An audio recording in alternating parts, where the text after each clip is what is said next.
வருங்கால அரசு அதிகாரிகள் அனைவரையும் கனோகான் சேனல் அன்புடன் வரவேற்கிறது.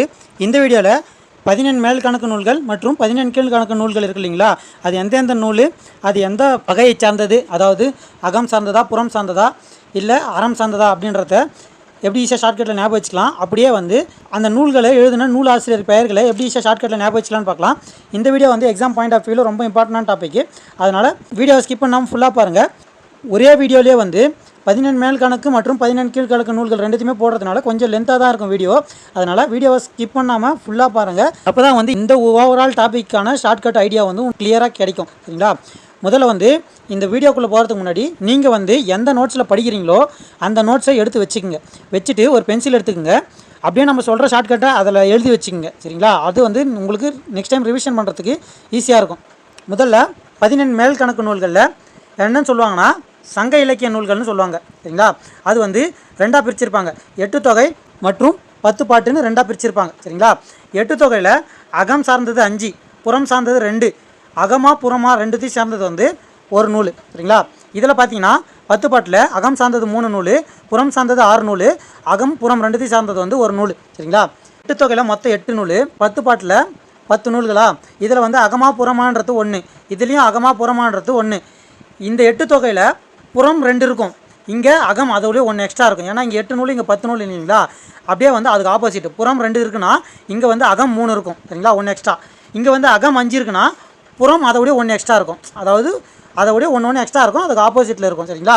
இதை வச்சு இந்த நூல்களோட எண்ணிக்கையை ஞாபகம் வச்சுக்கலாம். அடுத்து 14 கீழ்கணக்கு நூல்களில் 18 நூலில் 11 அறம் சார்ந்தது, புறம் சார்ந்தது 1. மிச்சம் இருக்கிற மொத்த நூலுமே அகநூல். 17 கீழ்கணக்கு நூல்களில் 3ல் ஒரு பங்கு அகம் சார்ந்த நூல். சரிங்களா? 3னா 18. மொத்தம் 3 பிரிவு இருக்குது. அறம் சார்ந்த நூல் 1, அகம் சார்ந்த நூல் 1, புறம் சார்ந்த நூல் 1. இந்த 3 இருக்கு இல்லைங்களா. 3த்துக்கும் இந்த 18 நூலை சரிசமமாக பிரிச்சிங்கன்னா 6 நூல் வருங்களா. அதில் ஒரு 6 கரெக்டாக இருக்கிறது அகநூல். சரிங்களா? அகநூல் 6 கரெக்டாக இருக்கும். சரிங்களா? மிச்சம் இருக்கிறது 12 நூல். 12 நூலில் ஒரே நூல் தான் புறநூல். சரிங்களா? மிச்சம் எல்லாமே அறம் சார்ந்த நூல். மிச்சம் இருக்கிற 12ல் 1 புறம் சார்ந்த நூலாக போயிடுச்சுன்னா மீதம் இருக்கிற 11 நூலுமே அறம் சார்ந்த நூல். இதை வச்சு இதை ஞாபகம் வச்சுக்கலாம். முதல்ல 8 தொகை நூல்களை பார்க்கலாம். 8 தொகை நூல்கள் என்னென்னா அகநானூறு, ஐங்குறுநூறு, கலித்தொகை, குறுந்தொகை, நற்றிணை, பதிற்று 10, பரிபாடல், புறநானூறு. சரிங்களா? இந்த 8 தான் 8 தொகை நூல்கள்னு சொல்லுவாங்க.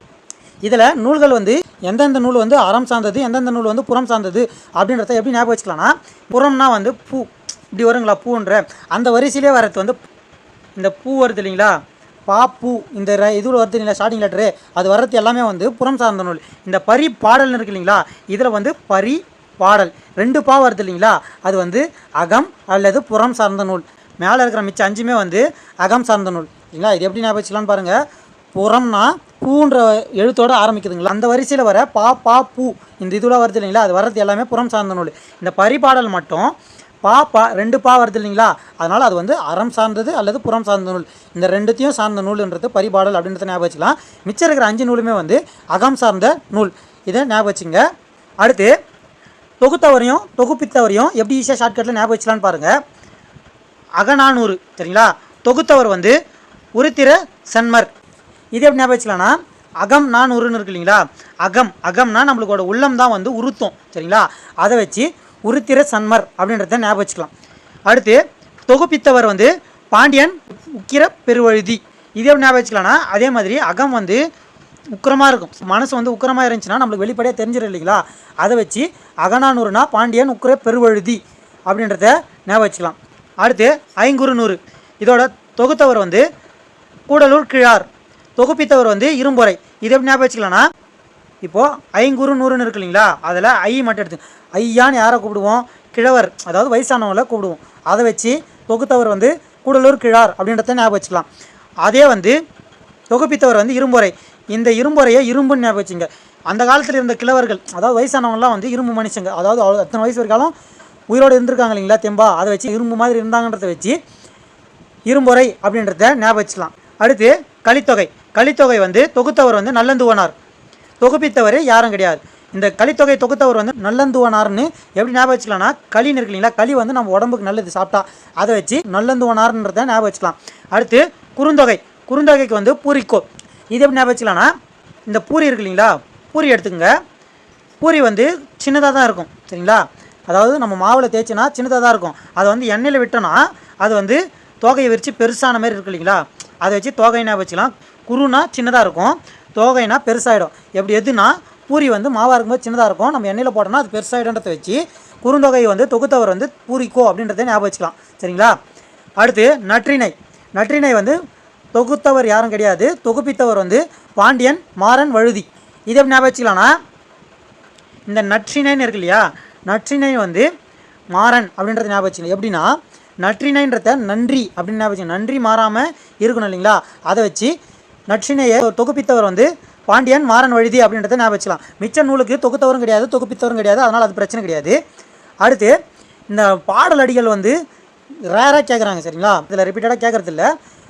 பாடலோட வரிசை வச்சு, அதாவது 13லேருந்து 31 அடி கொண்டு பாடப்பட்ட நூல் எது அப்படின்னு கேட்டாங்கன்னா அகநானூறுன்னு வரும். இது வந்து ரேர் தான். மேக்ஸிமம் என்ன கேட்பாங்கன்னா 8 தொகை நூலில் பொருந்தாதது, அப்படி இல்லைன்னா 10 பாட்டு நூலில் பொருந்தாதது, இல்லைன்னா ஒரு நூல் பேரை கொடுத்துட்டு அது 8 தொகையாக 10 பாட்டான்னு கேட்பாங்க. அப்படி இல்லைன்னா மேல் கணக்கா கீழ் கணக்கா 50 காப்பியங்களா 50 காப்பியங்களான்னு கேட்பாங்க. அந்த மாதிரி தான் கேட்பாங்க. அதிகமாக இப்படி தான் கேட்பாங்க. அதே மாதிரி தொகுத்தவர் தொகுப்பித்தவரும் கேட்பாங்க. இது வந்து சும்மா வரிகள் பேரை பார்த்து வச்சுங்க சரிங்களா. இதில் பாடல்களோட எண்ணிக்கை வந்து எப்படி ஞாபகம் வச்சுக்கலாம்னா, இங்கே அகநானூறுன்னு இருக்கு இல்லைங்களா, அதுக்கு 400 வரும். அடுத்தது குறுந்தொகைன்னு இருக்குங்களா, அதுக்கும் 400 வரும்.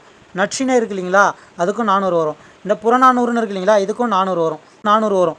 எதுன்னு பார்த்தீங்கன்னா இந்த 400 ரெண்டுத்தில் வந்துட்டிங்களா, அது வரைக்கும் 400 வந்துடும். மிச்சம் வந்து நற்றிணையும் குறுந்தொகையும் இதுக்கும் 400 வரும் சரிங்களா. இங்கே வந்து ஐங்குறு 100ன்னு இருக்கு இல்லைங்களா, அது வந்து ஐங்குறு 100, அதாவது 100னா 100, ஐங்குறுனா 500 சரிங்களா. மொத்தம் சேர்த்திங்கன்னா 500 பாடல்கள். இதுவும் வந்து உங்களுக்கு தெரிஞ்சது தான். அடுத்து வந்து கலித்தொகையில் வந்து 150 பாடல்கள் இருக்குது. களி வந்து 15 ரூபான்னு ஞாபகம் வச்சுங்க சரிங்களா. விற்கிறது வந்து 15 ரூபான்னு ஞாபகம் வச்சுங்க. அதை வச்சு 150ன்றத ஞாபகம் வச்சுக்கலாம் சரிங்களா.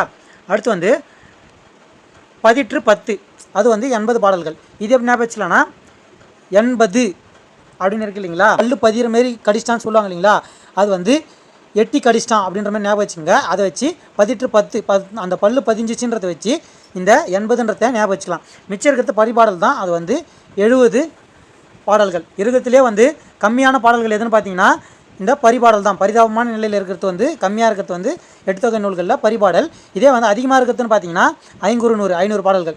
இதை வச்சு இது ஃபுல்லாக ஞாபகம் வச்சுக்கலாம். அடுத்து 10 பாட்டு நூல்கள். 10 பாட்டு நூல்கள் வந்து மொத்தம் வந்து 10 நூல்கள் இருக்கும் சரிங்களா. 10 நூல்களில் எப்படி ஞாபகம் வச்சுக்கலாம் அப்படின்னு பாருங்கள். மொத்தம் வந்து 10 பாட்டு நூல்களில் 10 நூல்கள் இருக்கா, அது வந்து எது 10 பாட்டு நூல்ன்றது எப்படி ஞாபகம் வச்சுக்கலாம்னா, இந்த படைன்னு முடியுது இல்லைங்களா, 1 2 3 4, இந்த 4 வந்து 10 பாட்டு சரிங்களா. அடுத்தது வந்து குறிஞ்சி முல்லை மருதம் நெய்தல் தெரியலைங்களா, அதாவது குறிஞ்சி முல்லை மருதம் நெய்தல் பாலைனா குறிஞ்சிக்கு குறிஞ்சி பாட்டு, முல்லைக்கு முல்லை பாட்டு, மருதமுக்கு மட்டும் 2 வரும். எதுன்னு பார்த்தீங்கன்னா மருதம்னா மாலை ஸ்டார்ட் ஆகுதுங்களா, அது வந்து மலைப்படுகடாம் 1, அடுத்து மதுரை காஞ்சி 1 சரிங்களா. மருதம் நெய்தல் பார்த்தீங்கன்னா நேல ஸ்டார்ட் ஆகுதுங்களா, அது வந்து நெடுநல் வாடை சரிங்களா. பாலைக்கு வந்து பட்டினப்பாளையே வரும். இந்த நூல்களை வந்து நீங்கள் ஞாபகம் வச்சுக்கலாம். இதை வச்சு ஞாபகம் வச்சுக்கலாம் சரிங்களா. இதோட நூல் ஆசிரியர் பெயர்களை எப்படி ஈஸியாக ஞாபகம் வச்சுக்கலாம்னா, இங்கே மதுரை காஞ்சி விட்டுருப்பேன், அதை எழுதி வச்சுங்க. இப்போது இந்த நூல்களோட ஆசிரியர் பெயர்களை எப்படி ஈஸியாக ஞாபகம் வச்சுக்கலாம்னா, குறிஞ்சிப்பாட்டு கபிலர். இது எப்படி ஞாபகம் வச்சுக்கலாம்னா கு கா சரிங்களா. குறிஞ்சிப்பாட்டு கபிலர் அப்படின்றது ஞாபகம் வச்சுட்டாலும் சரி. குறிஞ்சின்றது ஒரு மலர் சரிங்களா, இங்கே முல்லைப்பாட்டுன்றது வேறு சரிங்களா. அது வந்து அதுக்கான ஷார்ட்கட் நான் வேறு சொல்கிறேன். இந்த குறிஞ்சின்னு இருக்கு இல்லைங்களா, இந்த கூ கா இந்த ரைமிங்லேயே வரும்.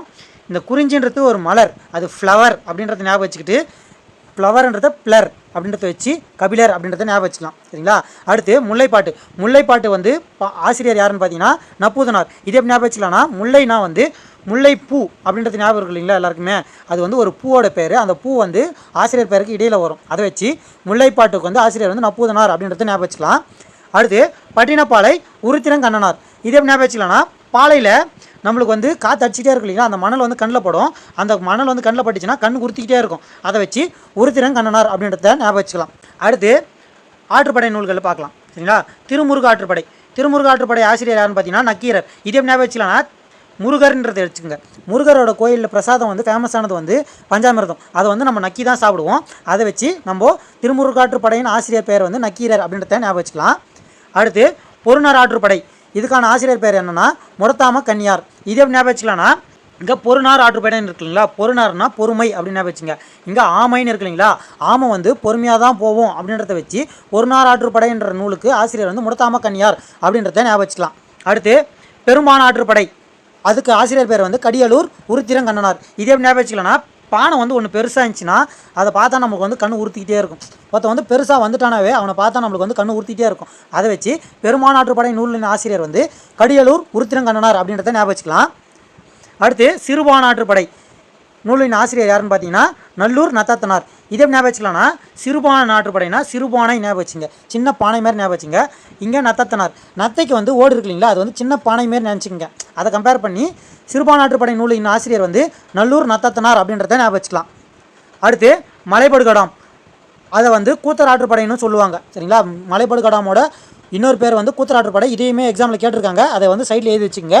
அதே மாதிரி மலைபடுகடாமின் பாட்டுடை தலைவன் யாருன்னு கேட்பாங்க, அது வந்து நன்னன், அதையும் தெரிஞ்சு வச்சுக்கோங்க. சரிங்களா, கொஸ்டின் எப்படி வேணால் கேட்கலாம். மலைபடுகடாம் நூலின் பாட்டுடை தலைவன் யாருன்னு கேட்கலாம், அப்படி இல்லைனா கூத்தர் ஆற்றுப்படையின் பாட்டுடை தலைவன் யாருன்னு கேட்கலாம். அதுக்கு வந்து பதில் வந்து நன்னன். அது வந்து சைடில் உங்கள் நோட்ஸில் எழுதி வச்சுக்கோங்க, இருந்தால் பிரச்சனை இல்லை, இல்லைனா எழுதி வச்சுங்க. அது வந்து நூலாசிரியர் யாருன்னு பார்த்தீங்கன்னா பெருங்கௌசிகனார். இதே ஞாபகம் வச்சுக்கலாம்னா, மலைபடுகடாம்னு இருக்கு இல்லைங்களா, மலை வந்து பெருசாக தானே இருக்கும், அதை வச்சு பெருங்கௌசிகனார் அப்படின்றத ஞாபகம் வச்சுக்கலாம். அடுத்து நெடுநல் வாடை, அது வந்து நூலாசிரியர் வந்து நக்கீரர். இதே ஞாபகம் வச்சுக்கலாம்னா, நெடுநல்னு இருக்குங்களா, இங்கே நல் அப்படின்னு இருக்குங்களா, நல்லா இருந்துச்சுன்னா நம்ம நக்கி சாப்பிடுவோம் அப்படின்ற மாதிரி ஞாபகம் வச்சுங்க. அப்படி இல்லைனா கூட நெடு நக்கீரர். சரிங்களா, இப்படியும் ஞாபகம் வச்சுக்கலாம். இதில் வந்து 2 நூலுக்கு வர ஆசிரியர் யாருன்னு பார்த்தீங்கன்னா நக்கீரர் வருவார், அதே மாதிரி உருத்திரங்கண்ணனார் வருவாங்க. எதுக்கு வருவாங்கன்னா, நம்ம வந்து முருகர் கோயிலில் இருக்கிற பிரசாதத்தை நக்கி சாப்பிடுவோம், அதே மாதிரி நல்லா இருந்தால் அதையும் நக்கி சாப்பிடுவோம், நெடுநேரம் நக்கி சாப்பிடுவோம் அப்படின்ற மாதிரி ஞாபகம் வச்சுங்க. இது ரெண்டுத்தையும் வந்து நக்கீரர் எழுதியிருப்பார். அதே போல் பட்டின பாலையில் வந்து நம்மளுக்கு வந்து காற்று வச்சுச்சுன்னா அந்த மணல் கண்ணில் பட்டு கண்ணு உறுத்தும். அதே மாதிரி பானை பெருசாக இருந்துச்சுன்னா அது வந்து நம்மளுக்கு வந்து கண்ணு உறுத்திக்கிட்டே இருக்கும். அதை வச்சு இதை ஞாபகம் வச்சுக்கலாம். அதே மாதிரி இங்கே வந்து கடைசியாக மதுரை காஞ்சி அப்படின்னு இருக்கு இல்லைங்களா, அதுக்கான ஆசிரியர் யாருன்னு பார்த்தீங்கன்னா, மதுரை காஞ்சிக்கான ஆசிரியர் யாருன்னு பார்த்தீங்கன்னா மாங்குடி மருதனார். இதே ஞாபகம் வச்சுக்கலாம்னா, மதுரைன்னு இருக்கு இல்லைங்களா, மதுரை காஞ்சி 2 ஊர் பேர் வருது இல்லைங்களா, அதே மாதிரி அவங்களுக்கு 2 ஊர் பேர் வரும், மாங்குடி மருதனார், இந்த 2 பேர் வரும். சரிங்களா, அதை வச்சு ஞாபகம் வச்சுக்கலாம். அப்படின்னா மதுரை காஞ்சின்னு வருது இல்லைங்களா, அதில் வருது இல்லைங்களா, மாலை ஸ்டார்ட் ஆகுது இல்லைங்களா, அங்கேயும் வந்து அதாவது மாங்குடி மருதனார் அப்படின்றது வரும். அதை வச்சு இதை ஞாபகம் வச்சுக்கலாம். இதில் வந்து அறம் சார்ந்த நூல், அகம் சார்ந்த நூல், புறம் சார்ந்த நூல்ன்றதை எப்படி ஞாபகம் வச்சுக்கலாம்னா, ஆற்றுப்படை நூல்கள் இருக்கு இல்லைங்களா, அது எல்லாமே வந்து புறம் சார்ந்த நூல். மலைபடுகடாமும் நம்ம வந்து ஆற்றுப்படை நூலுன்னு சொன்னோம். சரிங்களா, அதுவும் வந்து கூத்தர் ஆற்றுப்படைன்னு சொன்னோம் இல்லைங்களா, அந்த ஆற்றுப்படையில் வர எல்லா நூலுமே வந்து புறம் சார்ந்தது. அதாவது படைனா நம்ம வந்து படையை எடுத்துக்கிட்டு எங்கே போய் வெளியே போய் தான் சண்டை போடுவோம், உள்ளுக்குள்ளேயே சண்டை போட்டுக்க மாட்டோம் இல்லைங்களா, அதை வச்சு வெளியன்றதை வச்சு புறம் அப்படின்றத ஞாபகம் வச்சுக்கலாம். சரிங்களா, அதே மாதிரி புறம் சார்ந்த நூலில் வந்து எக்ஸ்ட்ரா எது வரும்னா மதுரை காஞ்சி. சரிங்களா, 2 ஊர் பேர் வருது இல்லைங்களா, 2 ஊருமே வந்து வெளியே தான் இருக்கும். அதை வச்சு இதை ஞாபகம் வச்சுக்கலாம். சரிங்களா, அதே வந்து அகம்புறம் ரெண்டுத்தையும் சார்ந்த நூல் எதுன்னு பார்த்தீங்கன்னா நெடுநல் வாடை. இதே ஞாபகம் வச்சுக்கலாம்னா நெடுநெல். சரிங்களா, நெடுநல் அது இருக்கு இல்லைங்களா, நெல் வந்து வெளியே விளைவிப்பாங்க, நல்ல எண்ணங்களை வந்து நம்மளுக்கு உள்ளவே இருக்கும். சரிங்களா, அதை வச்சு அகமும் புறமும் ரெண்டுமே இருக்கு இல்லைங்களா, நெல்லுனா வந்து வெளியே விளைவிப்பாங்க, நல்லுனா நல்ல எண்ணங்கள் வந்து நம்மளுக்கு உள்ளவே இருக்கும். அதை வச்சு நெடுநல் வாடை வந்து அகம் புறம் சார்ந்த நூல் அப்படின்றத ஞாபகம் வச்சுக்கலாம். மிச்சம் இருக்கிற 3 நூல், அதாவது குறிஞ்சிப்பாட்டு, முல்லைப்பாட்டு, பட்டினப்பாலை, இது 3மே வந்து அறம் சார்ந்த நூல் அப்படின்றத ஞாபகம் வச்சுக்கலாம்.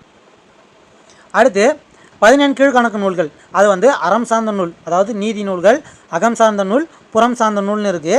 இது எப்படி ஞாபகம் வச்சுக்கலான்னு பாருங்கள். முதல்ல புறம் சார்ந்த நூல் பார்த்துங்க. களவழி 40 வந்து புறம் சார்ந்த நூல். இது வந்து களவுனா வந்து திருடு, அதாவது திருட்டுத்தனம் செய்வாங்க இல்லைங்களா, அதுதான் வந்து களவுன்னு சொல்லுவாங்க. அது வந்து புறம்பான ஒரு விஷயம். சரிங்களா, அதை வச்சு புறம் நூல் அப்படின்றத ஞாபகம் வச்சுக்கலாம்.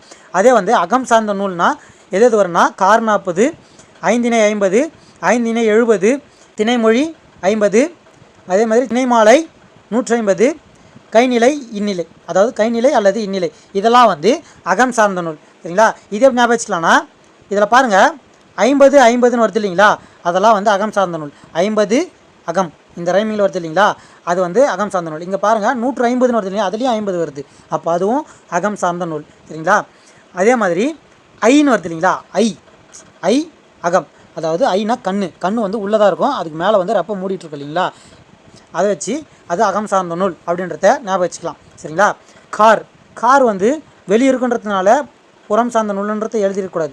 இந்த 17 கீழ்கணக்கு நூல்களில் ஒன்று தான் புறம் சார்ந்த நூல். அது வந்து களவழி, அது வந்து களவுன்றது புறம்பானது அப்படின்னு சொன்னோம். அதை வச்சு அதை ஞாபகம் வச்சுக்கலாம். இதே வந்து காருக்கு உள்ளே தான் போய் உட்காரும், சரிங்களா? காருக்கு உள்ளே தான் இடம் இருக்கும், அது உள்ளே தான் போய் உட்காருவோம். அதை வச்சு அகம் சார்ந்த நூல் அப்படின்றத ஞாபகம் வச்சுக்கலாம். கைநிலை அல்லது இந்நிலை, சரிங்களா? இதே ஞாபகம் வச்சுக்கலாம்னா கைநிலைனா உள்ளங்கை, இப்படி கை மூட்டுனா உள்ளங்கை உள்ள மறைஞ்சிருங்களா, அதை வச்சு அகம் அப்படின்றத ஞாபகம் வச்சுக்கலாம். அதுக்கப்புறம் வந்து இந்நிலை வந்து நம்ம இருக்கிற நிலைமை வந்து இனிமையாக இருக்கா இல்லையான்றது நம்ம மனசு எப்படி ஏற்றுக்குதோ அதை பொறுத்து தான் இருக்கும். அதை வச்சு இது அகம் சார்ந்த நூல் அப்படின்னு ஞாபகம் வச்சுக்கலாம். மிச்சம் இருக்கிற எல்லாமே வந்து அறம் சார்ந்த நூல் அல்லது நீதி நூல்கள் அப்படின்னு சொல்கிறாங்க. அதை வச்சு இதை ஞாபகம் வச்சுக்கலாம். முதல்ல அறநூல்கள் இருக்கு இல்லைங்களா, அதோட ஆசிரியர் பெயர்களை எப்படி ஞாபகம் வச்சுலான்றதை பார்த்துடலாம். முதல்ல திருக்குறள், திருவள்ளுவர், இது வந்து எல்லாருக்குமே தெரியும். அப்படி தெரியாதவங்களுக்கு திரு இந்த இதுலேயே வரும். அதை வச்சு இது ஞாபகம் வச்சுக்கலாம். அடுத்து நாலடியார்னா சமண முனிவர். இதே ஞாபகம் வச்சுக்கலாம்னா முனிவர்கள்லாம் வந்து எப்போவுமே வந்து தவம் செஞ்சுக்கிட்டே இருப்பாங்க, 4 அடி கூட நடக்க மாட்டாங்க. அதை வச்சு இது ஞாபகம் வச்சுக்கலாம். நாலடியார்னா சமண முனிவர்ன்றது. அதுக்கப்புறம் வந்து நான்மணி கடிகை, இதோட ஆசிரியர் யாருன்னு பார்த்தீங்கன்னா விளம்பி நாகனார். இதே ஞாபகம் வச்சுக்கலாம்னா இங்கே நான்மணின்னு இருக்கு இல்லைங்களா, இங்கே நாகம்னு இருக்கு இல்லைங்களா, நம்ம வந்து கதையில் கேட்டிருப்போம் நாகமணின்னு ஒரு விஷயம் கேட்டிருப்போம். அதை வச்சு நான்மணி கடிகைனா விளம்பி நாகனார் அப்படின்றத ஞாபகம் வச்சுக்கலாம். அடுத்து இன்னா 40 கபிலர். இதே ஞாபகம் வச்சுக்கலாம்னா இன்னான்னு இருக்கு இல்லைங்களா, இந்த படத்தில் டைலாக்லாம் வரும், இன்னா கபிலா அப்படின்னு ஒரு டைலாக் வரும் இல்லைங்களா, அதை வச்சு இன்னா 40 வந்து கபிலர் அப்படின்றத ஞாபகம் வச்சுக்கலாம். அடுத்து இனியவை 40, அது வந்து பூதன் சேந்தனார். இதே ஞாபகம் வச்சுக்கலாம்னா இனிய விஷயங்கள் வந்து சேரும் அப்படின்றத வச்சு இனியவை 40க்கு வந்து பூதன் சேந்தனார் அப்படின்றத ஞாபகம் வச்சுட்டாலும் சரி.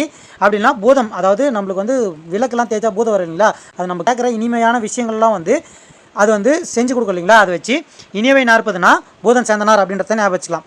அடுத்து திருக்கடுகம், அதோட நூலாசிரியர் வந்து நல்லாதனார். இதே ஞாபகம் வச்சுக்கலாம்னா கடுகுன்னு இருக்கு இல்லைங்களா, இங்கே இந்த கடுகு வந்து நம்மளுக்கு வந்து உடம்புக்கு நல்லது, அதை வச்சு இது ஞாபகம் வச்சுக்கலாம், நல்லந்தோனார். அடுத்து ஏலாதிக்கு வந்து நூலாசிரியர் யாருன்னு பார்த்தீங்கன்னா கனி மேதாவியார். இதே ஞாபகம் வச்சுக்கலாம்னா ஏலாதினா ஏலக்கான்னு ஞாபகம் வச்சுங்க.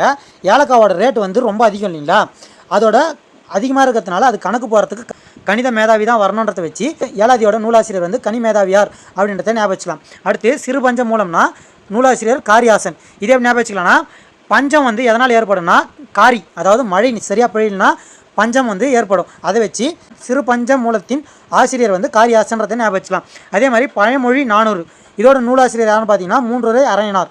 இதே ஞாபகம் வச்சுக்கலாம்னா பழமொழி, சரிங்களா, அது வந்து 3, சரிங்களா, பழமொழினா 3, பழமொழி ஒரு 3 சொல்லுவாங்க இல்லைங்களா, அதை வச்சு இது ஞாபகம் வச்சுக்கலாம். பழமொழி 400ஓட நூலாசிரியர் வந்து 3 அரையனார் அப்படின்றத. அடுத்து ஆசார கோவை, இதோட நூலாசிரியர் யாருன்னு பார்த்தீங்கன்னா பெருவாயின் முள்ளியார். இதே ஞாபகம் வச்சுக்கலாம்னா அந்த ஆன்னு வருது இல்லைங்களா, அந்த ஆன்ற வார்த்தை எப்படி வரும்னா முள் வந்து நம்மளை காலில் குத்திச்சுன்னா நம்ம வந்து ஆண் கற்றுவோம் இல்லைங்களா, அதை வச்சு இது ஞாபகம் வச்சுக்கலாம்.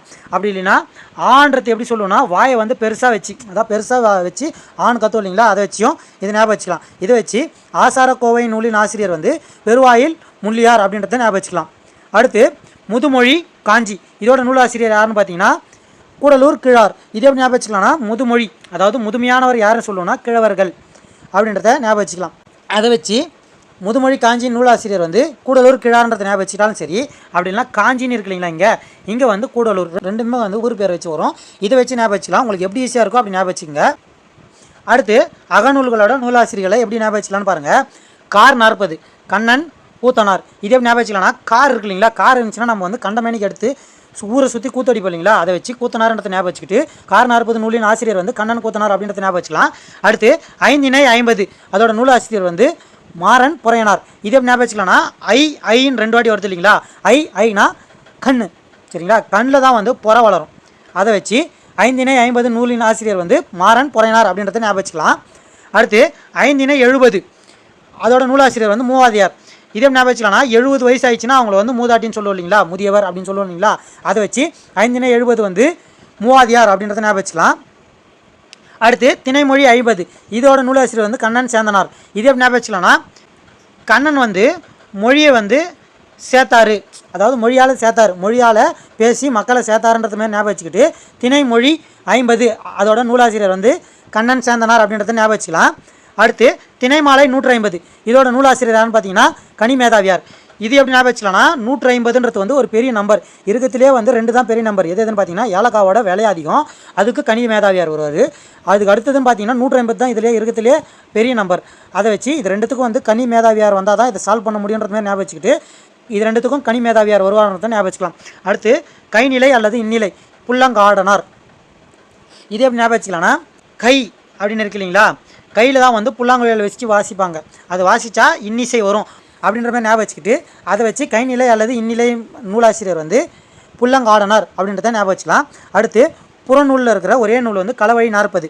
இதோட ஆசிரியர் வந்து பொய்கையார். இதே எப்படி ஞாபகம் வச்சுக்கலாம்னா, களவுனா வந்து திருட்டுன்னு சொன்னேன். அந்த திருட்டுன்றதே வந்து ஒரு பொய்யான விஷயம், அதாவது புறம்பான விஷயம்ன்றது மாதிரி சொன்னோம் இல்லைங்களா, அது வந்து ஒரு பொய்யான விஷயம், அதை செய்யக்கூடாதுன்றத வச்சு களவழி 40ன்ற நூலின் ஆசிரியர் வந்து பொய்கையார் அப்படின்றத ஞாபகம் வச்சுக்கலாம். சரிங்களா, இதுதான் வந்து 14 மேல் கணக்கு நூல்கள் மற்றும் கீழ்கணக்கு நூல்களோட நூலாசிரியர்களை ஈஸியாக ஞாபகம் வச்சுக்கிறதுக்கான ஷார்ட்கட்டு.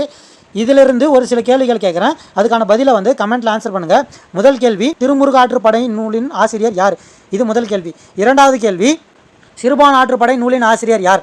இது இரண்டாவது கேள்வி. மூன்றாவது கேள்வி, மலைபடுகடாமின் பாட்டுடை தலைவன் யார்? இது மூன்றாவது கேள்வி. நான்காவது கேள்வி, நாலடியாரின் நூலாசிரியர் யார்? இது நாலாவது கேள்வி.